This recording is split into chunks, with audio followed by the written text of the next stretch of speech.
Big issue this year, of course, for you in your mortgage business, that what's going to keep you afloat is refinancing and remortgaging. You've seen the numbers, I want to share those with you in a second about what's going on. And I've been talking to a lot of brokers over the last few months about what they're doing and what their plans are, etc. Because, I work with a lot of brokers and I know what's going on. And many of them are fearful of other lenders and stuff, other brokers as a competition. But that's actually as far away from the truth as can happen. So I want to share with you what I think is the greatest threat to a mortgage broker's business this year. So let's head over to the other whiteboard for this one. Let's pop across here, shall we? So we can see you up on this whiteboard. Now, this one's entitled The Greatest Threat to You in Your Business. And I've got another metaphor for you because I'm full of metaphors today. Now, remember, we're talking about a threat here, the greatest threat. So let's put a little title up here for you, the greatest threat. And you'll start to think, I think, after this session, you'll start to take a look at your business model and take a little gander at what you're doing and how you're operating, because you might want to change a few things, but we'll see. I'll give you a little action plan as a result of this. 1982, let's go back a few years now. I was, crikey, how old was I? I was 18, 19, doing my A-levels, actually, 1982. My mum and dad bought their council house from the Elmbridge Borough Council. The Housing Act had been around for a couple of years, and people were buying their council houses. And they bought their place for the princely sum, I think it was £6,000 or something ridiculous like that. And they were so thrilled, it was unbelievable. And the housing market took off in the 80s. Millions of people bought properties, first-time buyers came in to buy their own properties. People bought their council homes, and it just made the mortgage market massive in the 80s. Now, my dad was thrilled to bits. The main reason was because he could now start to do his hobby. Now, his hobby, like millions of other dads, and it was mostly dads actually, was do-it-yourself or DIY. And every weekend, these dads would get their toolkits out and they would do DIY because they owned their houses now. And therefore, if they could improve the house, make it look better, everybody was a winner. And it was a national pastime. And my dad, he put central heating in, he rebuilt the kitchen, we built a patio. I had to help him with that as well, if I remember rightly, as part of my keep. He did new windows, he knocked down walls, he did everything, as did millions of others. And today, the reason why people do DIY was because they like the control, etc. But the point I'm making here, though, is that today, the metaphor is those people who are looking to have their mortgages refinanced and now doing DIY themselves. And that's the biggest threat, I think, to your business. It's DIY. Not what my dad used to do, but what homeowners do now. And the reasons they're doing that is because they want more control. They're good at researching the internet. Their lender may well be contacting them direct with some great deals exclusively for them. And a lot of people, therefore, are doing it themselves when it comes to refinancing and remortgaging. More than you think, actually. Now, there's a lot of people doing this. Just take a quick look at the figures for you so you can see the numbers of potential remortgages this year. This is a little graph I got from the ONS, who are the Office of National Statistics. These are the people who are very important at the moment. And they give us good data. Now, you'll notice from my graph here that we've got Q1. Let's just put the figures there for you. We've got 2022 all the way along there, 2023 as well, so this year, next year, and 2024. And you'll notice here that these are the number of people who are remortgaging. So each quarter this year, you've got between 300 and 350,000 people or mortgages needing refinancing. So there's an awful lot of business to be had for the next year and a half. There's a lot of people, a lot of clients looking to refinance. Now, the great thing is that this light blue here is for people who are currently on less than 2% mortgages. So you'll see here in the first quarter that there's just over 200,000 mortgage holders who have got less than 2% on their mortgage. They are now going to be remortgaging at 4, 5, 6%. So they're going to have a shock.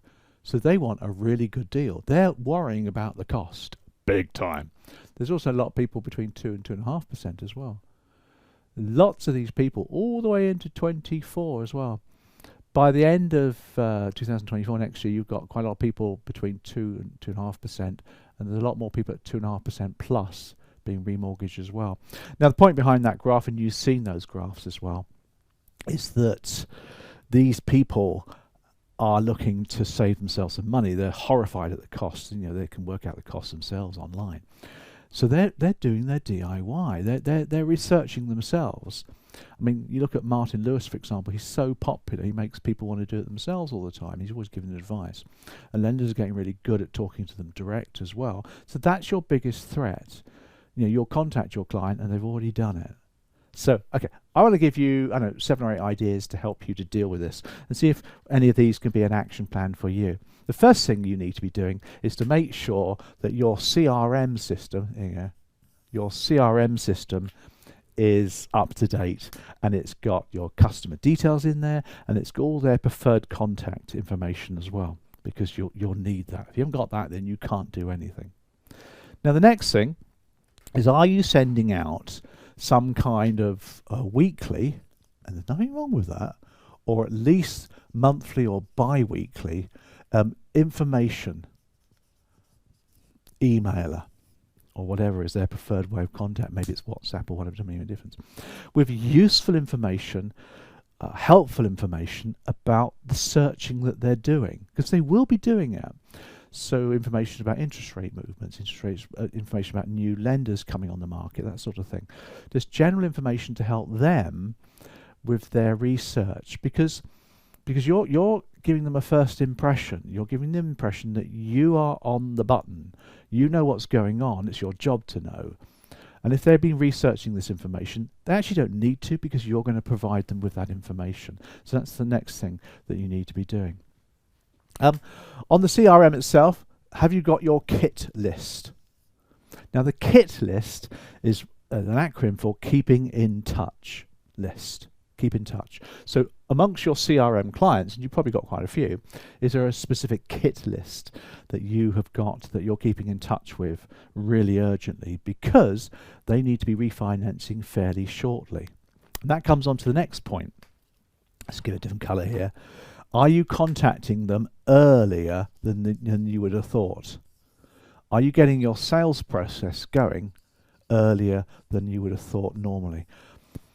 So if their fixed rate's coming up for renewal, mine, for example, is coming up for renewal in April 24, I would expect to get a contact from my mortgage broker around the end of August, end of summer this year.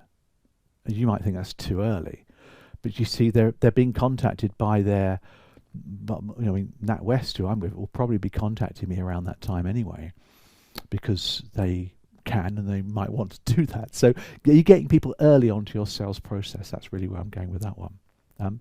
When you start talking to people, are you selling, there you go, your sourcing system? Now, why am I telling you this? Well, back to my metaphor of my dad doing his DIY. He had some good tools. I remember Christmas presents was easy because we just bought him new tools. But he had a drill, a hammer drill, which is a fairly decent one, but it couldn't get through real thick concrete walls. He had to go and employ a tradesman, and the tradesperson would have a really expensive piece of kit. Jigsaws was another attachment he had to his drill, and he could cut wood fairly straight with his jigsaw, but it wasn't that straight. Again, to get it like really straight, you needed a tradesperson's £1,000 jigsaw. Now that's the point I'm making here. Your customer's main weapon will be Google. And a computer, obviously. Now, you have a sourcing engine that's by far better than Google. It costs more money, it costs licensing fees, etc. It has the ability to search lenders that Google doesn't even touch.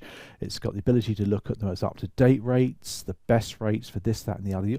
Sell your sourcing system is where I'm going with that. Make sure your customer appreciates what you have available to them. And you can do that anytime. That's key. Now, here's another one that's quite counterintuitive, this one, and see what you think about this one, is your proc fee. Now, it's up to you how you charge. You have a broker fee, you have a proc fee. It depends on the amount of work involved. If it's a straightforward, simple product switch, you may consider charging a lender a broker fee, so you may not. You may just rely on the proc fee, because you can get a lot more done then, can't you? If it's really simple, you're literally just switching the scheme to another scheme within the same lender, you might just rely on the proc fee. And that's fine, I'm not debating that.